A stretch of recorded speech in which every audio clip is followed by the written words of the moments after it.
The CBS Radio Mystery Theater presents...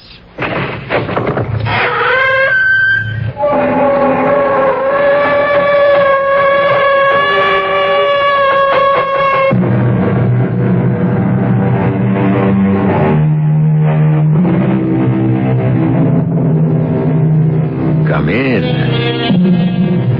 Welcome. I'm E.G. Marshall. Not many people, I suppose, remember the name of the writer Joseph Sheridan Le Fanu. Yet among fans of the Gothic tale, he is considered by many as the equal of the great masters such as Poe, Stevenson, and de Maupassant. Judge for yourself as you listen to perhaps his greatest short story, grisly, ghoulish, and inexpressibly haunting.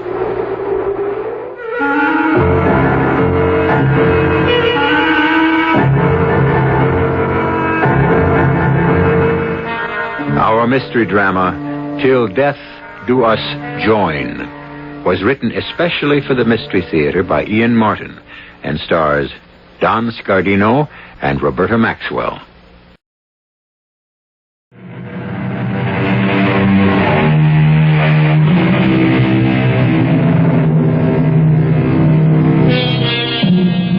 Of all the painting he must have done in his solitary lifetime, there exists today, in remarkable condition, only one canvas of Godfrey Schalkens, pupil of Gerard Boukman, who in turn was a pupil of the great Rembrandt. The picture represents a chamber in some antique religious building. Its foreground is occupied by a young woman of startling beauty, her face illuminated by a strange smile, half lovely, half evil. In the background is the shadowy form of a man dressed in the old Flemish fashion, propped up in a coffin, as though in a bed. A fascinating picture, and a chilling one. No one who views it can repress a shudder. Why? On the back of the canvas is a legend, written in cramped longhand by the painter, which may serve to explain why. They think me boorish, rude, and laugh at my slovenly ways and filthy habits. But they buy my pictures, for I am an artist beyond peer. My whole life I have devoted to trying to forget what I once was. The only life I have had is canvas and pigments, and a search for escape in the only fashion I can accomplish it. Once I was young as other men, with a bright future in my chosen profession, full of laughter and joy and madly in love. Oh, there were barriers to overcome, impossible heights to scale, but with the hope and optimism of youth, I knew I could win out. How could I know that a force beyond any human strength would strangle my spirit, twist and deform my soul, and doom me to a lifetime of despair? Rose! Shh. We are alone, beloved? All the other students are gone. And Herr Boukman? He left the studio for home less than 5 minutes ago. I know. I only wanted to be sure I had made no mistake. How do you know? I had Jacob, the groom, drive me into Amsterdam today to shop for some silks. On the way back, I had him stop at his favorite beerstube to have a beer and groom the horses, whilst I took a stroll along the canal. I was hoping to catch you alone at the studio, and my prayers were answered when I saw my uncle climb into his carriage and drive off. My dearest one, if only I could declare my love for you openly. Oh, you will be famous very soon, and we are still young. We have time. Every moment spent away from you is an eternity. It is just as bad for me. But for the moment, we must live with it. Come, let me see what you have been working on, my genius. No, it is in no shape. I cannot make it come right, and it is still only a sketch. But, Godfrey, you're wrong. The conception is beautiful, and even the freehand outline tells all the world you are a master, or to become one. Tells all the world. Well, perhaps you're right. For you are all my world. If whatever I do satisfies you, it would be reward enough. Oh, no. We must do better than that so that we can have each other. Finish this one as you have started, and I will see that Uncle Gerard gets the canvas to the right places. Once someone buys you, you will become a vogue. I know it. I feel it in my bones. Not in your heart? In my heart, what I feel is my love for a man named Godfrey Shalken. Will I ever be rich enough to make you my wife? Hold me, Godfrey.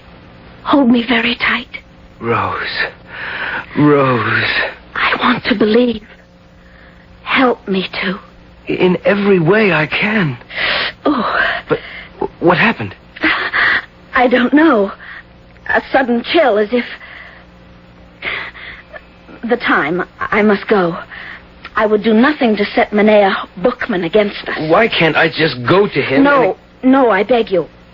I know my uncle. He would only send you away, and then you would have lost everything. Me, his teaching, your future. Hush, my darling. Trust in God. And let us hope. I love you. I shall always love you. God give you grace. What grace has a God who keeps two lovers apart? Heaven forgive me. I meant it not. But the words had been said and could not be taken back. I turned to my sketch, one of the temptations of St. Anthony by the devil. I set to work and was so busily engaged that an hour or so must have passed. The light was gone. As I sat back, I heard a sort of sniff behind me. A few feet behind me stood the figure of an elderly man in a cloak and a broad-brimmed conical hat. The room was so dark by now that the shadow from his hat obscured his features entirely.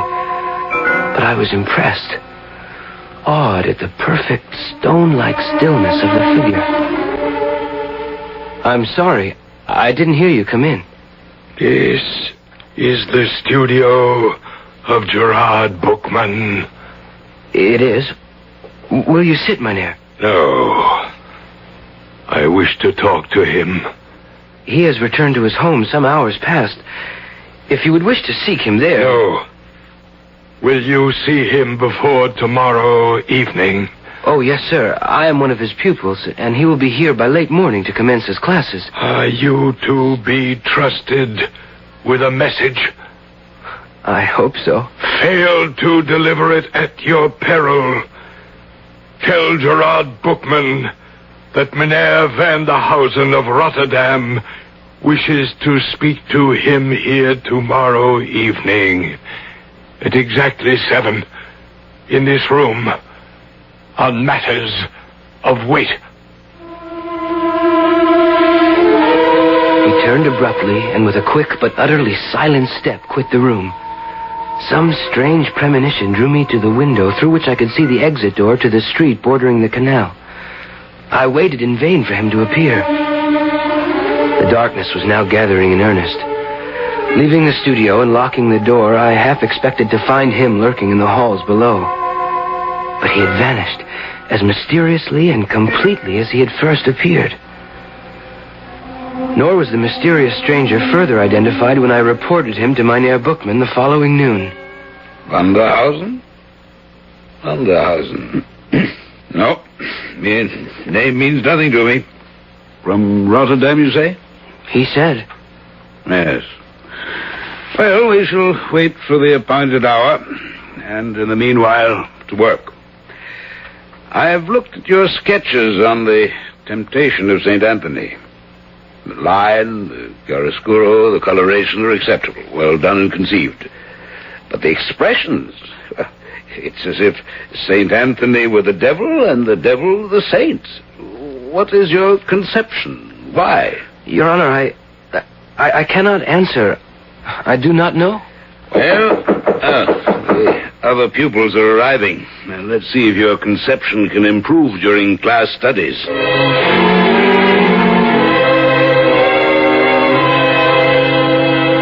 So, my poor Shalken, the others are all gone, and I had little time for you today. How went the canvas? I don't know, Master. I found it hard to concentrate. And so did I. Let's forget pigment and brushes a while and join me in a glass of brandy. It's been a long, hard day, and I have some strange premonition. This visitor you tell me to expect bears some ill tidings. Well, at all events, let's fortify ourselves against ill chance. Your health. Your health. At 7, you said. He said. Vanderhausen. Never heard of the man. What can he want of me? A portrait? A poor relation to be apprenticed? A collection to be evaluated? Well, you should soon learn. The Stadthouse is sounding the hour. I should leave. No. Stay with me, Godfrey. You're young and strong. And for some reason, I have a foreboding about this mysterious appointment. No, the clock has ceased. I shall not wait too long for... He seems to be here, sir. Now go. Let him in. By your leave, young sir. You are Gerard Bookman? I am. I have the honor to address Mynheer Vanderhausen of Rotterdam. The same. I understand your worship wished to meet with me, and I'm here, as you see, by your appointment. It is well. Is that a man of trust? Well, he's my prized pupil, of course. Yes. Well, then let him take this box of leather and get the nearest jeweler or goldsmith to value its contents. Why? That I will explain to you alone. But I wish him to return with a certificate of the value of the contents. That is a strange request, Mynheer. May I ask the reason? When we are alone. And I think Jan Spuyten in the next street will still be open. Godfrey, will you gratify the gentleman's wish? Your wish, sir. I will take as little time as I can. I had in my hands a small leather case, about 9 inches square, surprisingly heavy for its size. I was less curious about its contents than the conversation I was about to miss. If I could even have dreamed of its subject and the consequences. But how could I? Instead of clairvoyance, I reacted normally to my master's order and sought the information I had been asked to get. Who is it? Godfrey Schalken, pupil of Master Gerard Bookman. Were it not for your master's good offices and the designs he presents me with, neither God nor the devil would persuade me to open up at this late hour. Well, what is it, young sir? My master bid me bring the contents of this leather case to you for evaluation. That scuffed and crumbling jewel box? What nonsense. Still, by its antiquity, it's curious and challenging. But come in, by all means. The wind makes enemies of my old bones. Now, what is the urgency that prompts this haste? I know not, Mynheer Spuyten. Well, then let me see. Give me the case. Good Lord. What is it? A moment. My loop and my scale so I can examine and weigh. Gold ingots. If they're say true, this is a king's ransom, young man.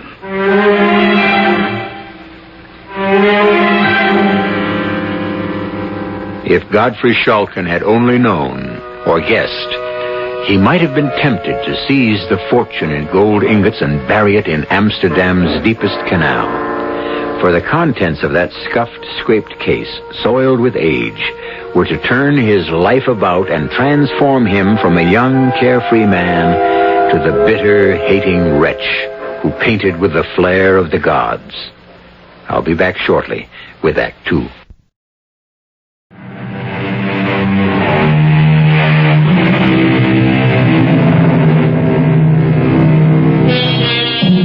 While While Godfrey Shulkin was learning from the goldsmith the incredible value of the contents of the leather case, a conversation was taking place between the mysterious stranger and his master. A conversation concerned with the girl he loved, Rose Welderkraust, Bookman's niece.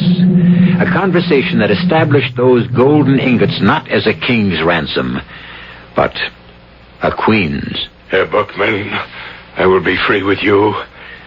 I cannot, by limitations I dare not discuss, tarry with you long. Well, surely I can offer you a drink? No. Some refreshment, food? No. Well, at least let me raise the lights. No. Divest you of your outer garments. No. Well, I can feed the fire more logs to warm you. I have no need of your offers, nor desire of them. I come to make you an offer. Will you come to the fire and sit? I prefer to stand where I am. The shadows suit me well. I don't understand. Some time ago, I saw you in the Church of St. Lawrence in Rotterdam. With you was a young girl of exceptional beauty, whom I later ascertained was your niece. I desire to marry her.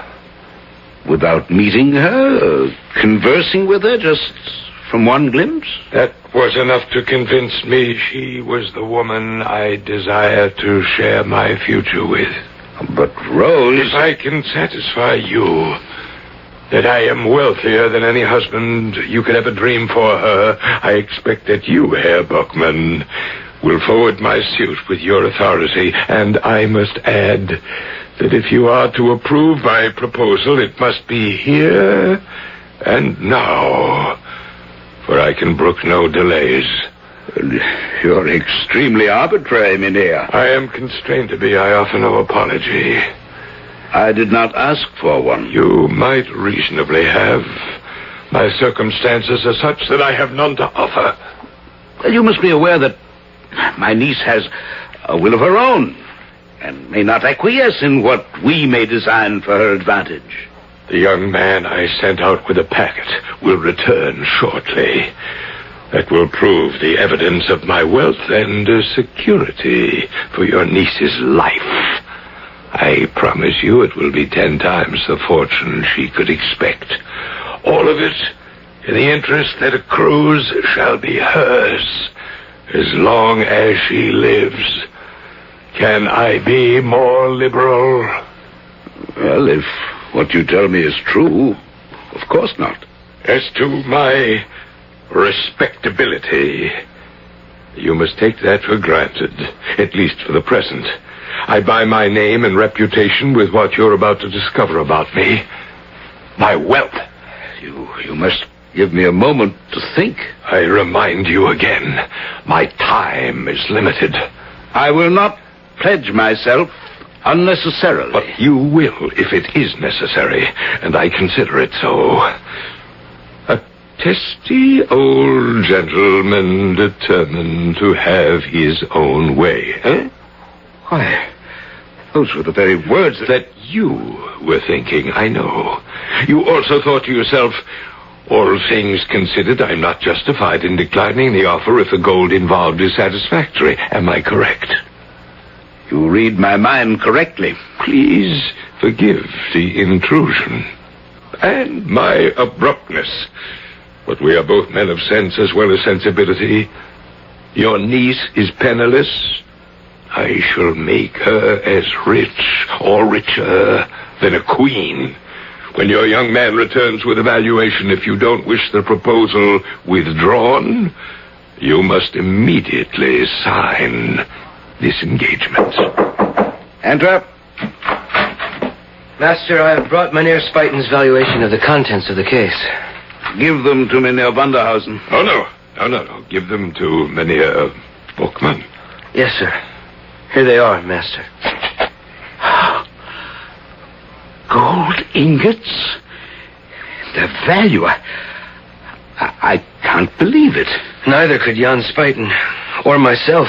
I fled back through the streets, searching every shadow. I have never seen so much wealth. 10,000 guilders. A token only. My wealth is limitless. Will you sign the contract now? A moment. My eyes are tired and the light is dim. This youth must witness the contract. Let him read it to you. Will you, Godfrey? Yes, Master. This document represents an irrevocable agreement by Gerard Bookman as guardian at law to give Wilken Vanderhausen the hand of his niece, Rose Velderkaust. Go on, boy, go on. Of his niece, Rose Velderkaust, in marriage within 1 week of the date of this document. In exchange for this covenant, the said Wilken Vanderhausen agrees to provide as a marriage settlement a package of gold ingots. I don't think it's necessary to read the rest. It's only the jargon of advocates.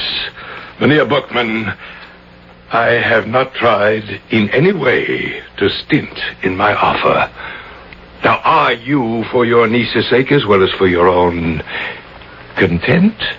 Well, I would dearly like perhaps another day to consider. Not 1 hour. Very well. I'm content. I can scarcely deny my niece her good fortune. Nay, Godfrey? How can I presume to offer an opinion, except that Rose, your Frau Velderkaust, should she not be consulted? A young girl is not the best judge of her future. Rose is my responsibility. Lovely as she is, when could she have such a chance again? Mynheer Vanderhausen, I'm content. It is a bargain. Then sign at once, I implore you, for I am weary. Very well. And now, the witness. I can't. I won't. What's this, Godfrey? I've taken you into my studio, supported you, taught you, reared you. How can you refuse me one simple request in return? I can't. Well, surely Rose... There is only one answer, Mynheer Bookman. That young man is as taken with your niece as I am. Very well. Now, would you choose between us? Must we find another witness, or do I take my document and vanish from your life? Godfrey, how can you think of Rose? You, a painter, an artist. You have your own dedication in a field which may leave you penniless for the rest of your life. If you do truly love Rose, how can you deny her this opportunity? I love her more than life itself. I want only her happiness. Then sign. Master, there is Rose herself. Rose is not yet ready to know her own mind. I am her guardian. It's my duty to secure her future. If you love my niece, you'll realize it's in her own best interests. Because I love her, then, I sign. It is well. I will take the contract, and you keep the gold. I shall visit you at your house tomorrow night at 9 o'clock, my good Mynheer Bookman, to meet formally with the object of the contract. Again, stiffly, but with the same rapid movement, the shadowed figure was gone so swiftly I had no time to open the door for him. Again, the same unnamed fear drove me to the window to watch for his exit down below. And again, his movement must have been so rapid that I failed to see him leave and enter the street. Godfrey? Yes, Master. I'm sorry. I didn't know that you'd formed an attachment to my niece. I have no right to. And I'm glad you're sensible of that. A painter, it's an uneasy life of sacrifice and, most of the time, poverty. So I shall hold my peace till the appointment a week from now. And you will join us at dinner. Must I? It will be better for all of us to face and accept the future.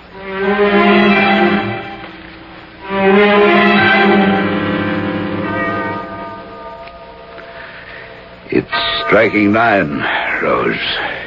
Is all arranged? As you see, Uncle. You're a perfect hostess. The fire shines like burnished gold, and the table is set immaculately. Godfrey, a glass of wine? No, thank you, Master Bookman. You seem nervous. I am. I hope you're not going to lose control of your feelings. It isn't that, Master. Then what? I can't quite explain it. A strange foreboding. You feel it too? Does Rose know what the occasion is? No. Then it is not too late. I have signed the contract. My word alone is its bond. But the paper is the final arbiter. Then there is no escape. Escape from what? A marriage settlement beyond my wildest dreams for my brother's daughter? I commend you to control your foolish dreams. I've done what must be done. And our guest is here. Rose? Yes, Uncle. Come stand by me to greet our visitor. Yes, Uncle. This time the room was brightly lighted. This time the mynheer had to shed his outer garments. This time we could see his features for the first time. His undersuit was a rich sable garment, his stockings of dark purple, his feet enclosed in shoes adorned with roses of the same color. His hands were enclosed in gauntlets, his hair long enough to rest on a plaited ruff. So far, all was well.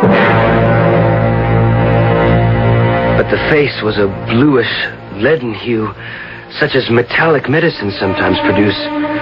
The eyes muddy white and startlingly prominent with the glaze of insanity, and the lips a deep purple, almost black, twisted in a sensual, malignant, almost satanic fashion, such as my unwilling fingers had wanted to trace on the face of my St. Anthony. The effect was so startling that for a long moment no one could speak. It was as though some devilish humor had dressed a corpse from the grave and invigorated it far enough to walk and talk and enter a room with the living.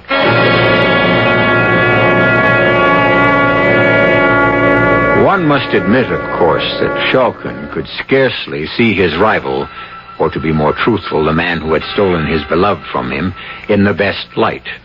The painter's eye tends to exaggerate, or at least translate the human figure into his own design.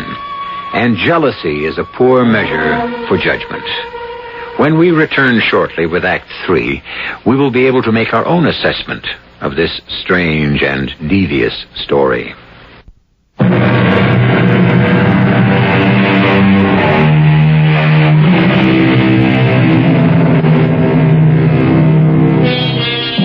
The stranger spoke little during the half hour or so he stayed, nor could his host manage many more words.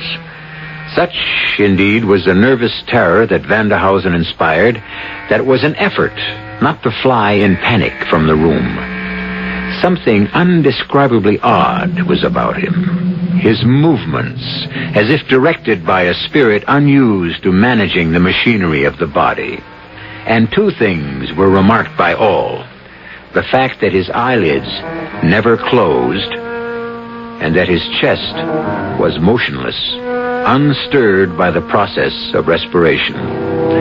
It was with a feeling of infinite relief for all when the door finally closed behind him. Oh, thank God. Are you all right, Rose? No. I feel as chilled as someone with fever. My dear, don't exaggerate. I don't. He's a frightful man. I wouldn't see him ever again for all the wealth in the world. Don't be a foolish girl. A man may be as ugly as the devil, but if his heart is good and his actions match it, he's worth more than some handsome puppy with neither brains nor prospect. I don't want to talk about him anymore. But we must. The man is wealthy, liberal, and withal good-hearted. He has sued for you as his bride. His bride? It is my duty to see you well bestowed. I promised your father on his deathbed that I would make sure of that. Uncle, Not that man. Enough for tonight. There are no decisions to make beyond the fact that it is time to retire. Godfrey, I shall see you in the morning. Yes, Master. Good night, Jufrau Welderkaust. No need to be so formal. Rose. And good night, Godfrey. Don't look so troubled. Nothing has changed. My walk home will be lighted by that knowledge. Good night, Master Bookman. Good night, my boy. And remember, you're an apprentice painter.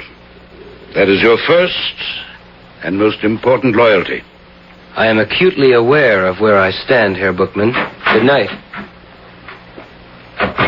Why were you so severe with him, Uncle? Because we live in a world of reality. What do you mean? Do you realize that Mynheer Vanderhausen, who visited us tonight, has guaranteed you 10,000 guilders of your own as an earnest of his love and admiration for you? I have them here. 10,000 guilders? It's his way of saying how much he loves you.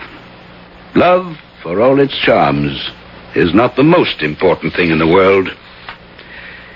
You will marry Mynheer Vanderhausen according to the contract. The mood of hope that my beloved had kindled in me barely lasted till my return home to the bare and cheerless garret I lived in. Even if in my sleepless, bed-tossed night I might have held to some grain of hope, the next day would have dispelled them forever had I been at the Bookman house. Another tradesman's wagon. What can it be now? I can't wait to see. Oh, Uncle, did you ever see such riches? Never. Look at this scarlet domino. How could he know it would be just the right length? Feel the richness of the velvet. And trimmed in white ermine even to the hood. Oh, I'd love to paint you in that. The hood framing your face. You're all beauty. What woman would not be in such a cloak? If only Mynheer Vanderhausen... Hush, hush. Leave his appearance alone. You'll soon accustom yourself to it. Slippers in every color. A casket of jewels fit for an empress. This white pure silk for my wedding gown. And the lace for my veil and train. Oh, Uncle, was any man ever so generous? Only the beginning, Rose. Whatever doubts I might have had, I think I've chosen your future well. And I, too, dear Uncle. I will put Godfrey from my mind. In fact, he is already fading. Look at this necklace. This emerald pin. Oh, thanks to you, dear Uncle. I may be the luckiest girl in the world.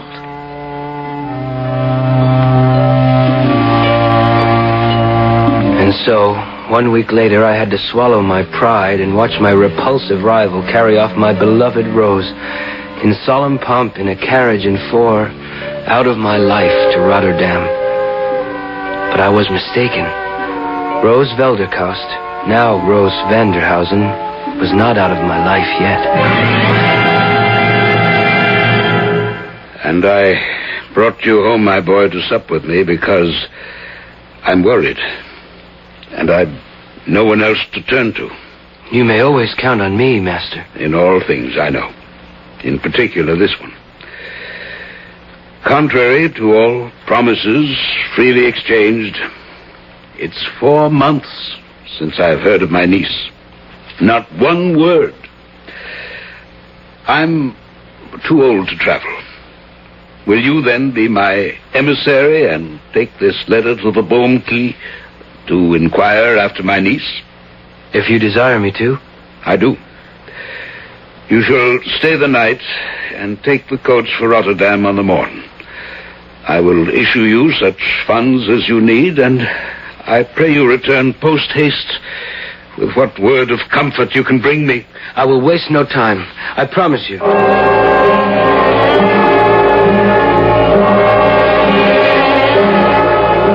I left not a house in the Boomkey untried, Master, but no one had ever heard of Mynheer Vanderhausen. Well, then where is my niece? I cannot tell. One thing I did when I returned to Amsterdam, I went to the establishment from which the coach and four was hired to take Rose and her bridegroom to Rotterdam. It's clever of you. And yes? The driver reported that late in the evening, before they entered the city, a small party of men, dressed in the old fashion, with peaked beards and pointed mustaches, standing in the center of the road, stopped the coach. Highway robbers? Apparently not. Mynheer Vanderhausen seemed to have expected them, and he handed Rose down from the carriage and into an ornate, hand-carved but ancient litter, which the men lifted and bore off into the night. The driver making no attempt to stop them? No, since there was threat of force. All was as if it had been arranged, except... Except what? Except that Rose was weeping bitterly. Oh, dear Lord, what have I done? What can I do to reach her or help her? Jacob has already retired. See who that is, boy. At once, Master. Rose! Oh. Dearest Rose, what is it? Wine! Wine, quickly, or I am lost. Master, she is distraught. Rose, my dearest, here. Here, drink. No food. Please, God, at once, or I perish. I'll cut some meat. Give it all to me. Send for a priest with all haste. Or in spite of all, I am not safe until he comes. Send for him speedily, or I am lost forever. The dead and the living can never be one. God has forbid it. Up the stairs, quickly, Father. She is in terrible straits. Help me! Forgive me! No! He's here! Godfrey, draw your sword! Protect me! Where, Rose? Where? There, in the anteroom with you, and the priest. Stand aside, Father. Hold the lamp high. Let me see in the shadows. Go down, I beg you! Do not leave my bedside! Only to bring you the priest. Don't be afraid. Father Dowsel, myself, and Godfrey are only a few steps from your bed. Oh, God, help me, whom I have no right to ask. The candle is out. It is too late. He has come for me. Don't leave her alone in there. The door. I can't budge it. We will break it down. No, Godfrey! No! She's not in the bed. Hold the lamp higher. She's not in the room. The window. Could she have jumped or fallen? They're shut fast. The latch is still thrown. There. Can you see anything? The street is empty. The canal is smooth as glass. She's gone. Rose is gone. As if she'd never returned. The days that followed are shady and insubstantial in my mind. Half crazed with grief, and at Herr Bookman's remorseful request, I returned to Rotterdam, to the chapel of St. Anthony, where Vanderhausen had first seen Rose. It was after evening vespers, and I was travel-worn and soul-weary. When the worshippers left, I remained alone in the church, and I must have fallen asleep. I was awakened by a soft touch on my shoulder, and awakened to see Rose. Rose. I want you to forget me, Godfrey, and know that I am content and free from sin at last. Come with me. She led me by the hand, a lamp in her hand, down a flight of steps into the vaults below. The music faded, and there was only the sound of our footsteps echoing on the stone. Where are you taking me? To where I have found rest. Enter.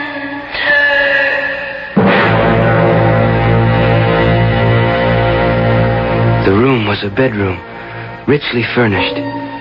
Its main feature, a great four-poster bed, the curtains drawn. She crossed to them, smiling, and said, You see, we are united at last, my husband and I. Sitting bolt upright on the bed, held in its position by the pillows, was Mynheer Vanderhausen. The costume I recognized. The face, what was left of it, was still livid as I had first seen it. But by now the bones showed through the decayed flesh. The hands were little more than the claws of a skeleton. Exhausted as I was, overcome by emotion, the room suddenly swayed, and I lost consciousness.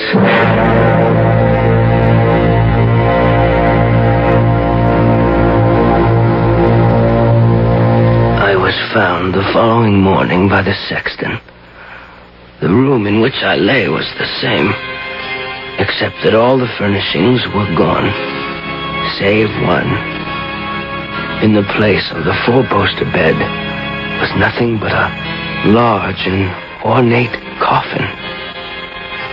I rubbed the dust from the nameplate, which read, Mynheer Winkel Vanderhausen, 1606 to 1669. The man had been dead long before Rose Velderkaust or myself were born.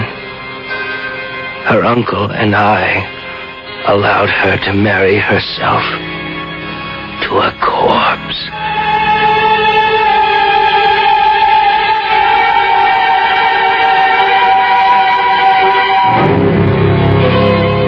A sad and terrifying story, not calculated to make sleep any easier tonight, and yet a fascinating and absorbing one, as all of us are drawn irresistibly to the macabre. Besides, of course, it wasn't true. Or was it? To Godfrey Schalken's dying day, it was for him. So, who is to say that it couldn't have happened? Not I. As I said in the beginning, you make your own judgment. I'll be back shortly.